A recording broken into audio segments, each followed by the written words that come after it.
নমস্কার।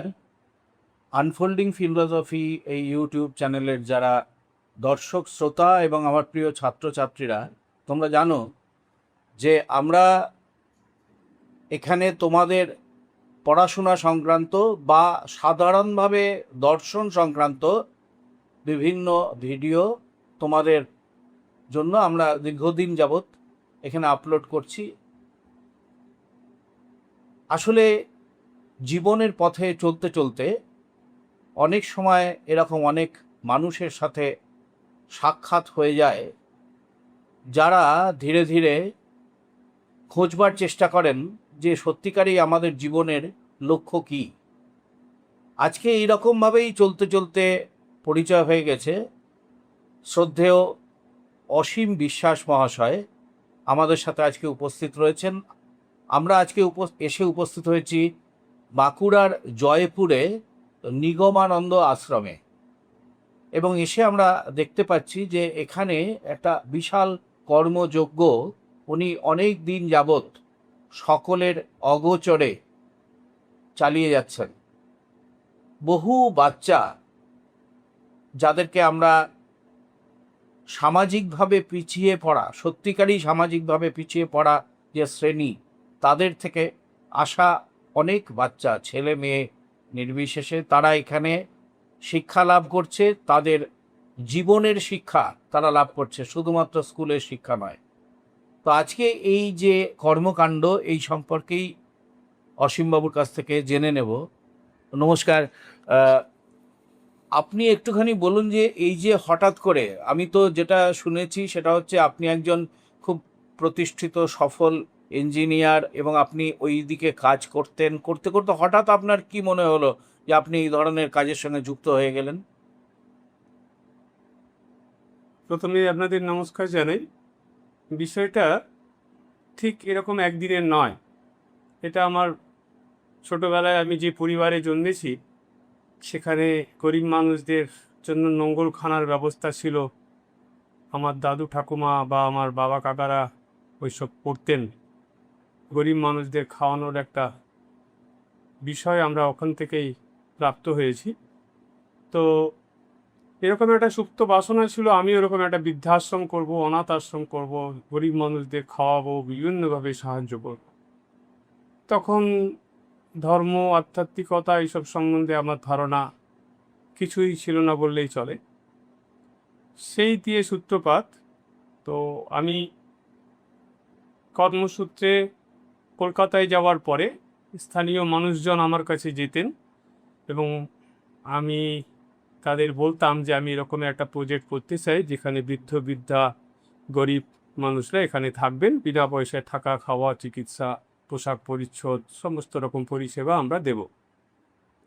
তখন আমাকে আমাদের এই দিক থেকে যাওয়া দুজন পার্টনার, যাদের সঙ্গে পরে আমি একটা শিক্ষা প্রতিষ্ঠান করেছি, তারা গিয়ে বলেন যে আপনার তো এরকমের ইচ্ছা ছিল, তো চলুন আমরা এরকম একটা কিছু করব যেখানে আপনার মতো একজন শিক্ষিত, একজন কিছু ইনভেস্ট করতে পারবেন এমন একজন মানুষকে আমরা খুঁজছি। আমরা একটা বিএড কলেজ করব, তো আপনি আমাদের সঙ্গে গেলে আপনার ওই বৃদ্ধাশ্রম, অনাথ আশ্রমের বিষয়টাও হবে আর একটা ফিক্সড ইনকামেরও জায়গা হতে পারে। সেই শুরু। সেই 2012 সাল থেকে বিভিন্ন জায়গা দেখতে দেখতে আমি বাঁকুড়া জেলার জয়পুর থানার অন্তর্গত কাটুল গ্রামে গ্রামবাসীদের সঙ্গে কথা বলে আমি বলি যে আমার অনেক রকমের পরিকল্পনা আছে, তার জন্য 30-35 বিঘা জমি লাগবে, আপনারা যদি আমাকে সেই জমির ব্যবস্থা করে দেন তাহলে আমি আসব। তখন এখানে ওনারা বলেন যে 30 বিঘা তো আমরা আপনাকে বিক্রি করতে পারবো, তার একটু বেশিও হতে পারে। সেই শুরু। সেই সূত্রে আমি এখানে আসি। আমরা এখানে এসে দেখছি যে এখানে ছোট ছোট বাচ্চারা রয়েছে, তাদের সারাদিন সকালবেলা থেকে শুরু করে একটা নির্দিষ্ট রুটিনের মধ্য দিয়ে যেটা আমাদের দরকার এবং যেটা আমাদের বাচ্চারা আজকে খুব মিস করছে, যে অর্থাৎ একটা নিয়ন্ত্রিত ব্যবস্থা, কখন সে কি করবে না করবে এবং পরস্পর সকলের সাথে থেকে বেড়ে ওঠা, এই যে বিষয়গুলো, এগুলো করতে গিয়ে তো আমার মনে হয় প্রতিনিয়ত আপনি নানা রকম চ্যালেঞ্জের সম্মুখীন হচ্ছেন। এই চ্যালেঞ্জগুলো সম্পর্কে যে কি কি ধরনের সমস্যা আপনার সামনে আসছে, এগুলো যদি একটুখানি তুলে ধরেন। অনেক রকমের চ্যালেঞ্জ, অনেক রকমের বাধা আছে, যেটা মানব জীবনের ধর্ম। আমরা মহাপুরুষদের বিভিন্ন শিক্ষা থেকে পেয়েছি যে যদি তুমি বাধা না পাও, স্বামীজি বলতেন, তার মানে তুমি ঠিক পথে নেই, তোমার চলার পথে সমস্যা একটা অঙ্গ। সেরকম প্রচুর সমস্যা আছে। আমার প্রথম প্রথম প্রত্যাশা ছিল খুব স্মুথলি জমিগুলো কেনা হয়ে যাবে, খুব স্মুথলি আমি এই সমস্ত প্রজেক্টের বিভিন্ন বিল্ডিং বা অন্যান্য কাজ শুরু করতে পারবো, কিন্তু প্রত্যেক ক্ষেত্রে অনেক বাধা পেয়েছি। কিন্তু আমার ডেডিকেশন, ডিভোশন আর ডিটারমিনেশন, এই 3Dর জোরে, বাবা মার আশীর্বাদে, তখন গুরুদেব নিগমানন্দের চরণে আমি আসিনি, তার বেশ কয়েক বছর পরে এসেছি। আস্তে আস্তে করে সমস্ত বাধা আমি টপকেছি এবং আজকে এই জায়গায় পৌঁছেছি, যেখানে আমি প্রায় 32 থেকে 35 বিঘের মতো জায়গা কিনেছি, প্রায় পাকা বাড়ি এবং শেড নিয়ে 50,000 স্কোয়ার ফুটেরও উপর বিল্ডিং করেছি, যেখানে আজ আপনি 3জন শিশু দিয়ে শুরু করা এই শিশু কেন্দ্রের সংখ্যা আজকে 39টি। আমার কাছে ছোট ছোট মা ঠাকুরানীরা থাকেন আর 72 জন দেব শিশু থাকেন, আমার নিগম রাজপুত্ররা। মোট সংখ্যা 111। এছাড়াও পরিচালন করার জন্য আরও বেশ কিছুজন থাকে। বাধা এসেছে, বাধার সঙ্গে লেগে থেকেছি, বাধা দূর হয়েছে, এইভাবে আমি এগিয়ে যাচ্ছি। বন্ধুরা, আপনারা শুনলেন অসীমবাবু একটা অদ্ভুত শব্দ ব্যবহার করলেন, সেটা হচ্ছে দেব শিশু। সত্যিকারেই আমাদের অভিজ্ঞতায় আজকে এখানে এসে সারাটা দিন কাটিয়ে আমাদেরও উপলব্ধি তাই যে প্রত্যেকটি কাজ কিভাবে নিষ্ঠা সহকারে সমবেতভাবে সম্পন্ন করতে হয়। অর্থাৎ যে স্বনির্ভর হয়ে ওঠা, শুধুমাত্র লেখাপড়া নয়, লেখাপড়ায় সকলে হয়তো সমানভাবে ভালো হয় না, কিন্তু নিজের সমস্ত কাজ কিভাবে নিজে করতে হয় এবং অন্য যদি কোনো বন্ধু পিছিয়ে পড়ে তার সাথে থেকে তাকে কিভাবে সাহায্য করতে হয়, এগিয়ে আসতে হয়, এই শিক্ষাগুলো কিন্তু প্রতিনিয়ত এই আশ্রমের বাচ্চাগুলো যে পাচ্ছে, এটা অন্তত আজকের সারাদিনের অভিজ্ঞতা থেকে আমি এবং আমরা লক্ষ্য করলাম।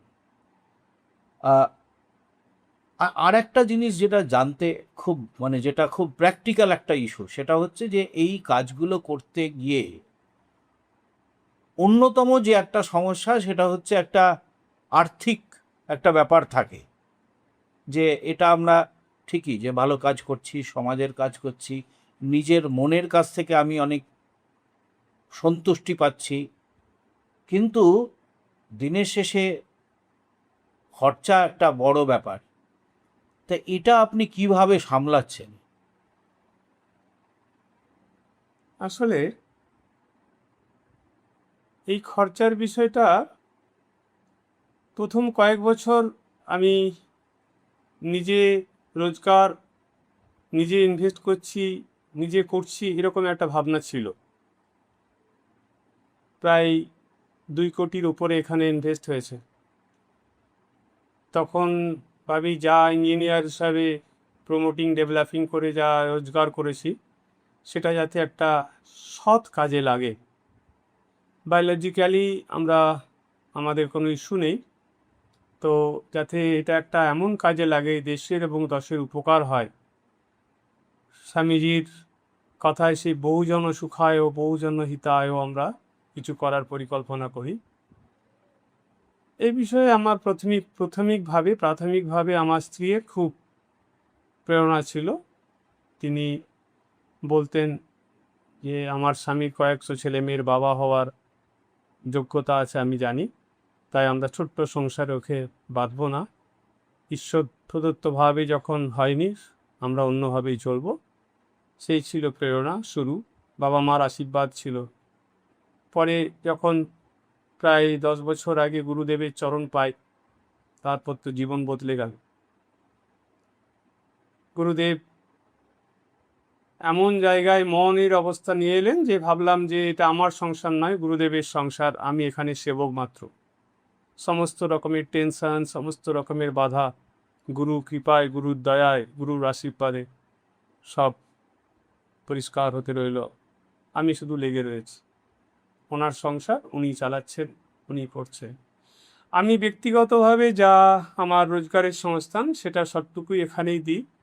আমরা স্বামী স্ত্রীতে যে জীবনযাপন করি, এই একই রকম খাবার খাই, একই রকমভাবে থাকি। আমরা দুজনেই এখন নিরামিষ ভোজি বিগত 20 বছর ধরে, তারও বেশি হবে। এইভাবেই চলছে।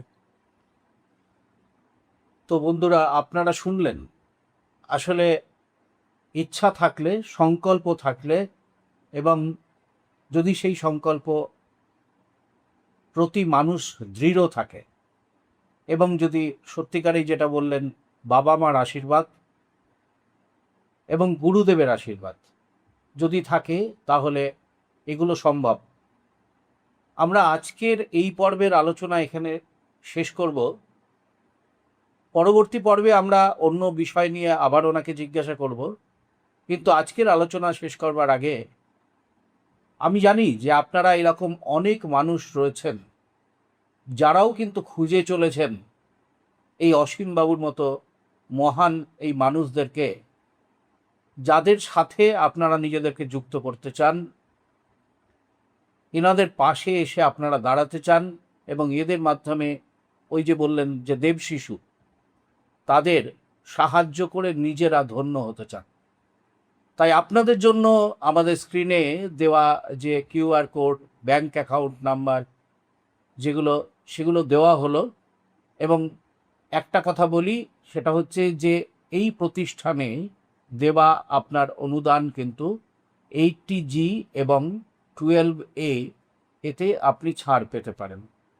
অসীমবাবু, আজকের এই প্রথম পর্বের আলোচনায় জন্য আপনাকে অসংখ্য ধন্যবাদ। আপনাদেরকে অনেক অনেক ধন্যবাদ। আপনারা সবাই ভালো থাকবেন।